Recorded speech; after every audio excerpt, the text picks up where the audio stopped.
Halo semuanya, gimana kabarnya? Sehat? Saya harap sehat-sehat semua di sana. Oke, kali ini kita akan belajar tentang Microsoft Word.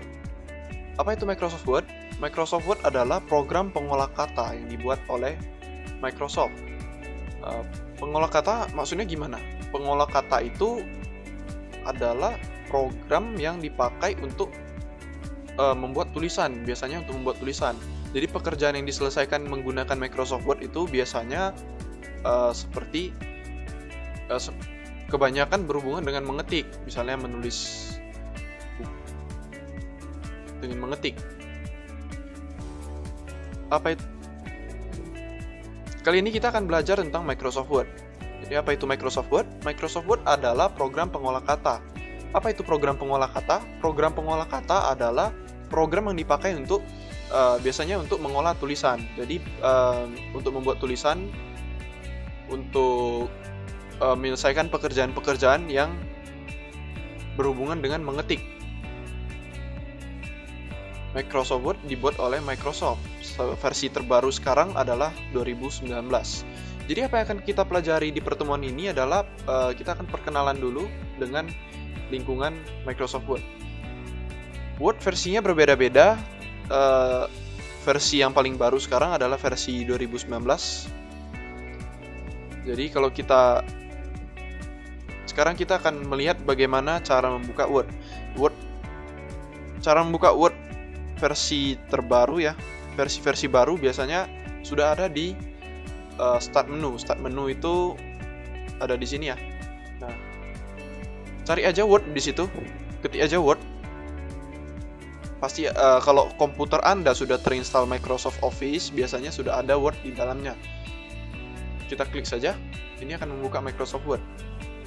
Oke, ada cara lain yang digunakan untuk membuka Microsoft Word, biasanya dengan run. Jadi run itu kita buka dengan menekan Windows key plus R. Nanti dia memunculkan ini.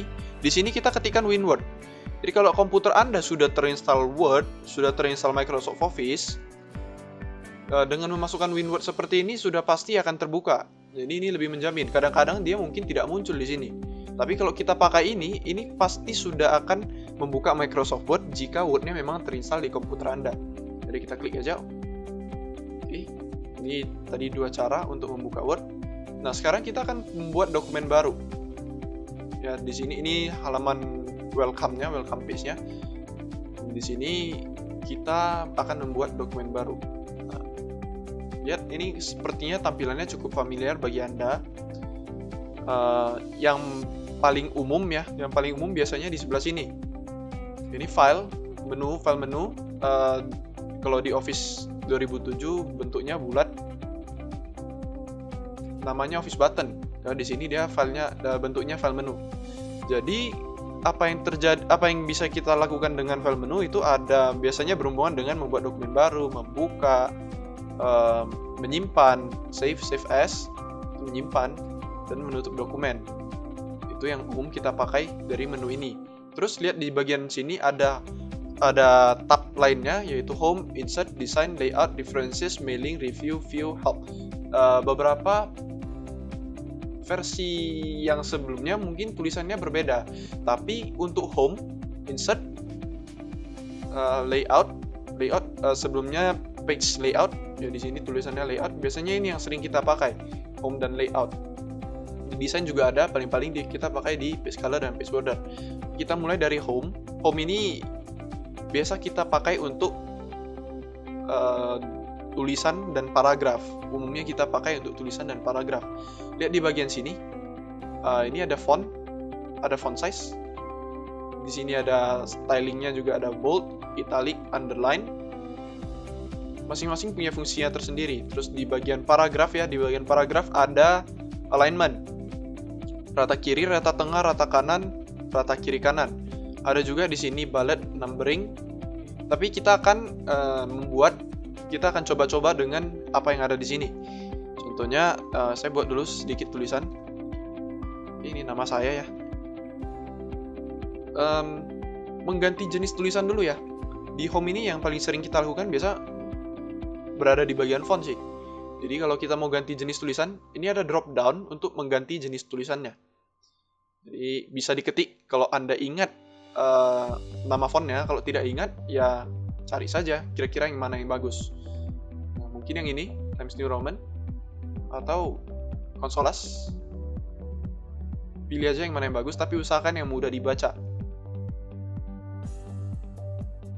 Saya akan coba yang ini. Oke, saya suka yang ini ya, jadi saya pilih yang ini. Cuman usahakan mudah dibaca. Terus di sebelahnya ada font size. Font size ini ukuran tulisannya. Kalau font tadi, font ini untuk jenis tulisan, yang ini untuk ukuran tulisannya. Jadi kalau tulisannya kekecilan, ya kita bisa buat ukurannya lebih besar. Tuh. Kita pertama-tama blok dulu bagian mana yang mau kita buat ukurannya, yang mau kita edit ya kan. Mau mengganti tulisan atau mengganti ukuran, ya kita blok dulu. Nah, kalau semakin tinggi angkanya, ukuran tulisannya semakin besar. Contohnya 28. Nah, ini besar nih. Terus kalau kita tuntaskan di bagian font, kita bisa buat cetak tebal, cetak miring, dan garis bawah. Contoh, ini ya, saya buat ini jadi tebal. Saya blok dulu tulisannya. Terus saya bold. Ini terasa ya, makin tebal. Terus italic, membuatnya miring. Sebenarnya sudah miring sih. Kita coba font yang lain supaya lebih kelihatan. Ya, bold membuatnya lebih tebal, italic membuatnya cetak miring, underline membuat garis bawah. Tiga ini biasa sering dipakai. Jadi tiga-tiganya bisa sekaligus diaktifkan tergantung keperluan kita. Terus di bagian perataan, ini tadi ada align left, align center, align right, dan align justify. Rata kiri, tengah, kanan, dan kiri kanan. Oke, kalau saya membuat dia di tengah, saya akan pilih yang ini. Ini akan membuat dia di tengah. Ini untuk di kanan, ini untuk di kiri, ini untuk kiri kanan. Tapi kenapa ini nggak berubah ya? Kira-kira tahu nggak kenapa ini nggak berubah?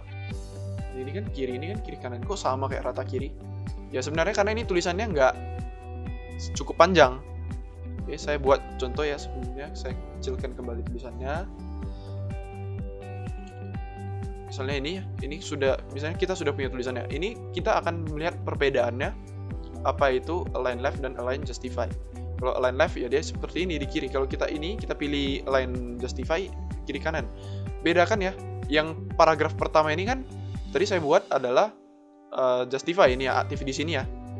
Nah, di justify dia di kiri dan di kanannya rata, walaupun di bagian ininya nggak bisa rata karena ya belum cukup panjang. Bagian ininya dia align left, lihat di sini dia align left. Nah, yang rata hanya di bagian kirinya. Bagian kanannya nggak rata, itulah bedanya justify dengan align left. Lalu kita lihat lagi di bagian layout. Di bagian layout yang biasanya sering kita pakai adalah size. Ukuran kertasnya apa? Jadi kalau kita mau mencetak dokumen, ukuran kertasnya harus kita sesuaikan dengan kertas yang tersedia. Kalau nggak nanti bisa terpotong tulisannya. Margin ini adalah jarak tulisan terhadap pinggiran kertas. Di sini yang nampak di bagian ini. Tepi dari sini ke sini, ini adalah marginnya. Margin kiri, margin kanan, atas, dan bawah. Semua punya margin. Kita bisa perkecil margin. Jadi lebih rapat ke pinggirannya. Ini ada size yang tadi. Baru biasanya kolom. Tapi ini akan kita bahas di lain pertemuan. Lalu orientation. Jadi kalau kertasnya misalnya kita membuat tidur seperti ini ya. Kita pakai orientation. Portrait itu kertasnya posisinya berdiri, landscape itu posisi tidur. Jadi kertasnya jadi memanjang ke samping, tetap dia ukurannya A4. Terus di bagian desain, kita bisa pilih warna dari kertasnya. Base color namanya. Kita juga bisa buat border. Border itu garis pinggir.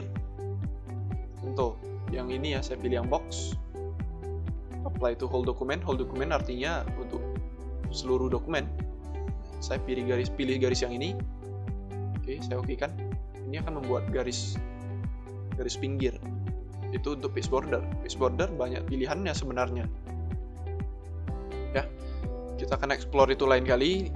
Yang biasanya sering terpakai di bagian desain adalah page color dan page border. Oke, lalu di insert. Sebenarnya banyak sekali yang bisa kita pakai di insert. Tapi itu akan kita pelajari di pertemuan selanjutnya. Oke, sekian demonstrasi untuk pertemuan ini. saya minta kalian melengkapi catatan catat apa yang sudah saya lampirkan di bagian materi. Catat di catatan lalu fotokan hasilnya. Itu saja untuk pertemuan kali ini. Apabila ada pertanyaan boleh ditanyakan di Google Classroom. Kumpulkan tugasnya tepat waktu.